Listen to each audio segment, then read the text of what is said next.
They say small towns are quiet. Ours was quieter than most, the kind of place where you could hear a lawnmower from 2 streets over and where everyone knew which mailbox had been crooked since 1998. I had lived in my house for 6 years, and I loved every inch of it. The paint cracking on the back steps, the oak that shaded the porch, the crooked fence that my neighbor swore he would fix but never did. I never expected my quiet life to end with a woman standing at my door with a key she insisted belonged to the whole neighborhood. She called herself Karen. Everyone in the neighborhood called her HOA Karen. It started off small, a polite email about a blue trash can left out overnight. A note slipped under the door about a faded mailbox number. Then came the notices about paint color and the landscaping plan that was suddenly a rule.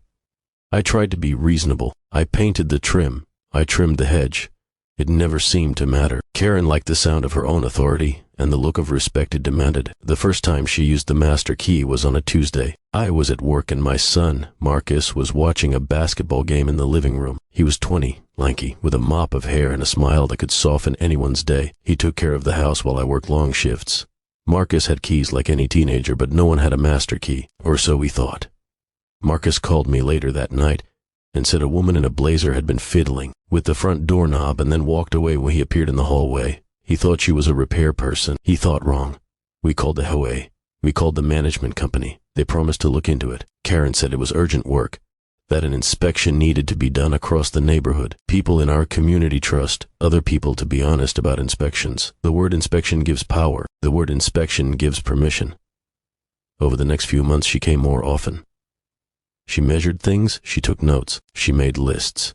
She helped one homeowner with a leaky roof and threatened another with fines. Her presence washed over neighborhood disputes like a rain no one had asked for. Then one morning she decided our old screen door needed fixing. She claimed it was dangerous, that the latch could fail, and someone could get hurt. The language she used was all knots and pulleys. She said the master key would help her show us what was wrong. I was at work again. Marcus was home. He answered when she knocked. He explained that repairs had been scheduled, and that a licensed contractor would be handling anything necessary. She smiled in a way that did not reach her eyes and said that sometimes official work required a little demonstration. Marcus stepped back from the door. He asked for identification.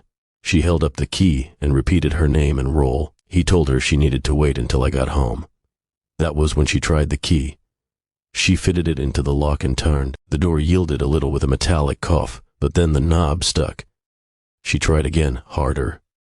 The key scraped. It did not turn smoothly like a proper master key should. Karen frowned. Her hand tightened. The reveal of a real person who could not make things work on command was not to her liking. She tried another approach. She put the key down like evidence and said something about community safety.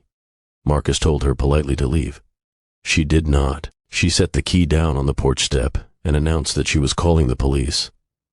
For 2 reasons, she said. 1, to report a suspicious lock, and 2, to make sure she had the right of entry if the HOA decided to proceed. Marcus filmed her on his phone. He was careful with his tone. He kept a calm voice. He was younger but steady. When the police arrived, Marcus was still on the porch, phone in hand, filming the silver key and the woman's tightening jaw. I got a call from a neighbor that my house was at the center of a scene and to come home if I could. I turned the engine off at the curb and my stomach dropped about the way it does when a roller coaster crests. Karen stood like a general captured in her moment of offense.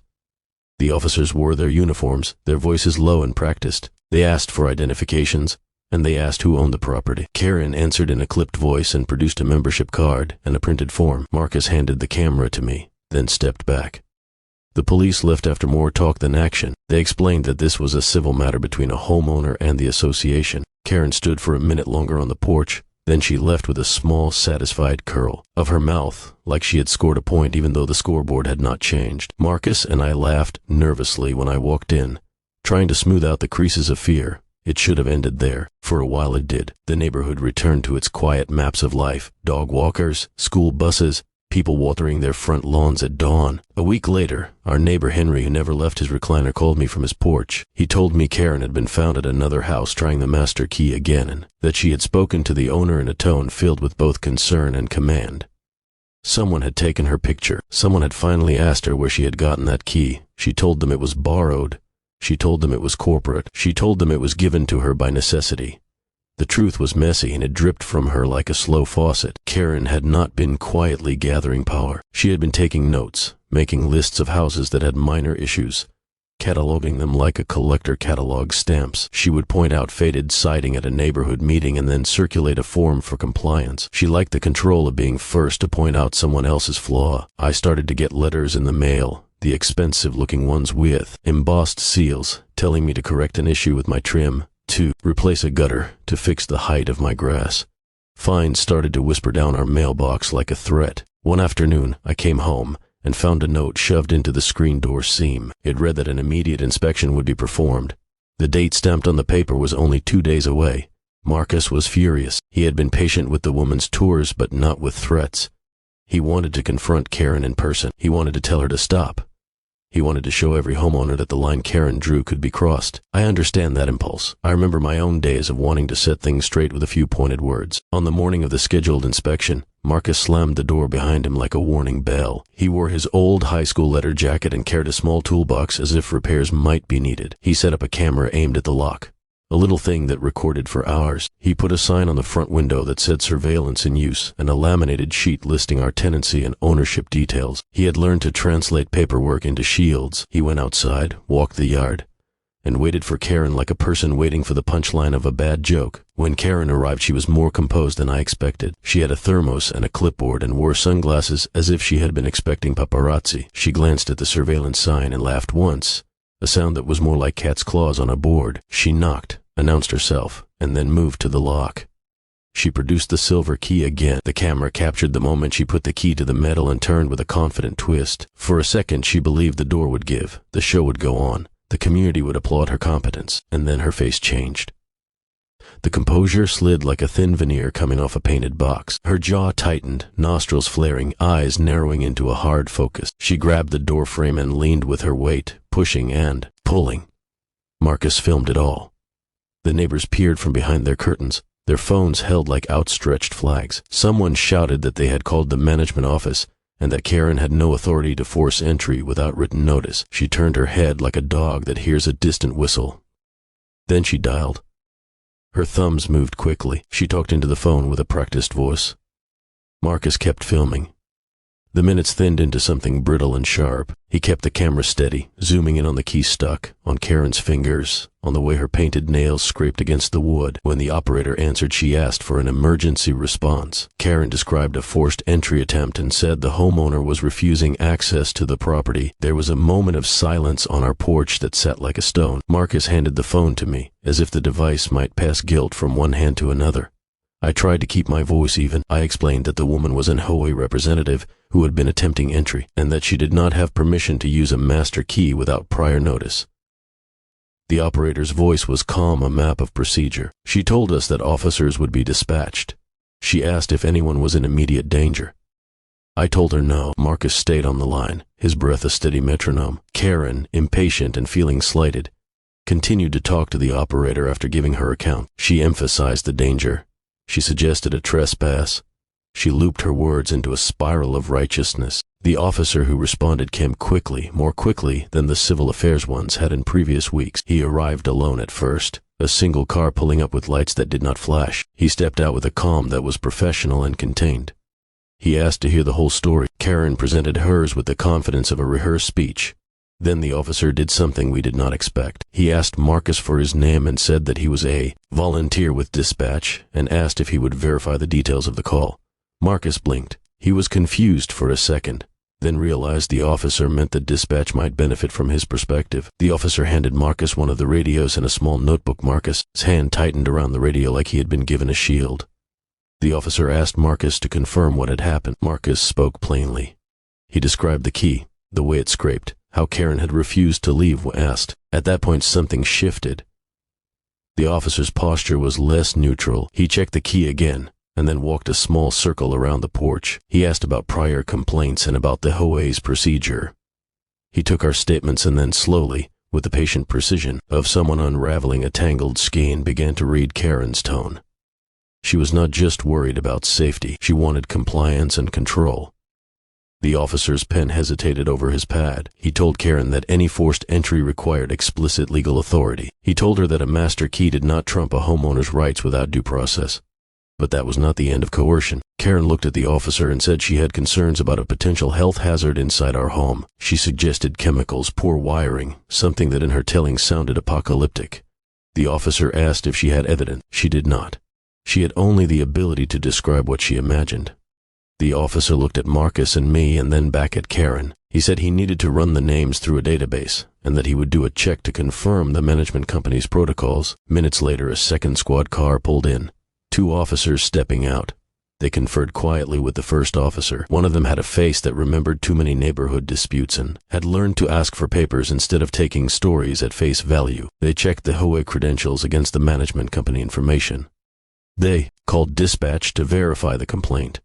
The radio crackled with codes and names. After a while, the officer told Karen that while it was reasonable to be concerned, there was no probable cause to force entry and that any inspection would require written notice and proper authorization. Then something else happened that felt like an odd gift.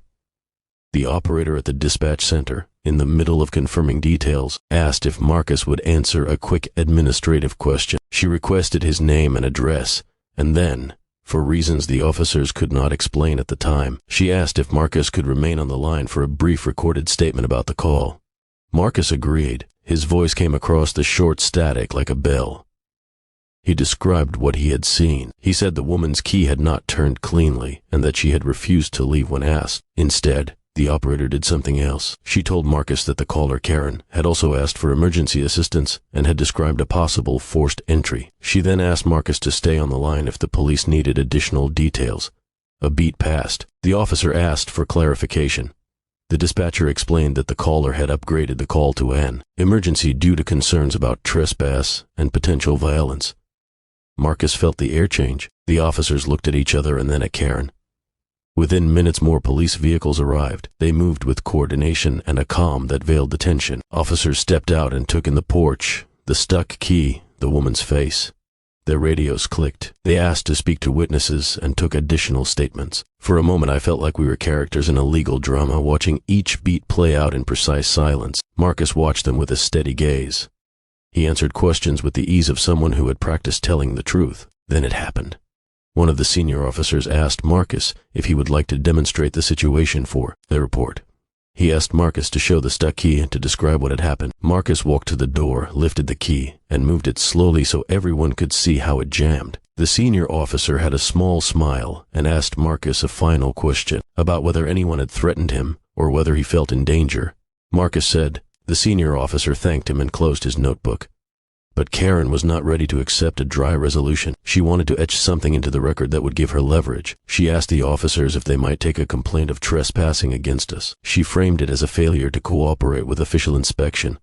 The officers looked uncomfortable. They explained the difference between a complaint and probable cause. They said they needed evidence. Karen presented her own set of photographs and the silver key as if that combination might suffice. We thought the end had come. We thought the storm had passed. But the real weather of Karen's methods was slow and cold. The HOA board convened and sent notices. Fines arrived like small heavy stones on our doormat. The management company called with questions designed to feel official. Karen's influence spread like oil across water. She had found a way to weaponize procedure and the weight of supposed authority. I hired a lawyer for a consult, not expecting litigation but wanting to understand my rights. Marcus felt the tension like an ache. He began sleeping in shifts with the front light on. He sat with the phone by his bed. He spoke to neighbors and organized a meeting where people shared their stories. The community felt divided. Some called Karen dedicated and helpful. Others saw the way her smile moved like a hinge, and how quickly she turned concern into a fine. I found myself avoiding HOA meetings because they felt like theaters, where a single actor received too much applause for the wrong reasons. A month after the stuck key incident, a letter arrived. It was longer than the others and came from a law firm representing the management company. At first glance, it read like the usual notice, but halfway through it took a different tone. It said an investigation had been launched into misuse of master keys and unauthorized inspection. It cited an internal audit and asked any homeowner with information to come forward. I felt the world tilt. Karen had used the key as a badge and as a bluff, and someone had finally started to check the hand that wielded it. Neighbors came forward with stories about keys that had gone missing, about inspections held without notice, about fines levied for issues that looked suspiciously like personal vendettas. The audit team requested to see records and to speak with anyone who had been visited by Karen. People who had been quiet came with envelopes and emails. They read names and dates and attached photos. The momentum shifted like a tide. Karen's smile tightened. She had expected applause, and instead found herself listed in minutes and memos and recorded statements. In the end, the management company revoked access to the master key until proper procedures were reviewed. They promised reforms and a new oversight committee. Karen's authority dimmed in the brittle light of official inquiry. She was still present at meetings, still ready with a clipboard. But the weight of her words did not land like it once did. People were quieter in her presence. Because the illusion of power had been punctured, Marcus and I sat on the porch one evening after the dust settled and watched the neighborhood settle back into its gentle rituals. He held his phone in his palm and looked at the video he had taken months ago of the stuck key. We both laughed, a small sound full of the relief that follows a long argument. I had a new respect for the odd tools that keep a community honest. Cameras, emails, paper trails, and the stubborn resolve of neighbors who would not let a sharp voice alone decide everything. The story did not end forever. Karen still complained, and the world continues to have troublemakers, but we had learned the shape of our rights and where to place our voice. Marcus enrolled in a community watch training and started a small forum where neighbors could verify credentials before allowing entry. That summer, the neighborhood potluck felt different, warmer in a way, because it was threaded with conversations about accountability and boundaries. We learned that being a community means agreeing on common rules and then enforcing them with clear procedures, not with the force of personality.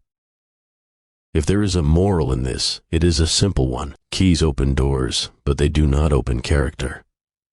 A master key without oversight is just a tool that can become a wedge, and when someone turns that wedge to make others sweat, it is worth stepping forward and saying enough. Marcus recorded one more short video and posted it with a caption about neighborly respect. People shared it with comment. The HOA changed its policies, and slowly the neighborhood began to feel like ours again. We kept watch, and the neighborhood finally felt like home again.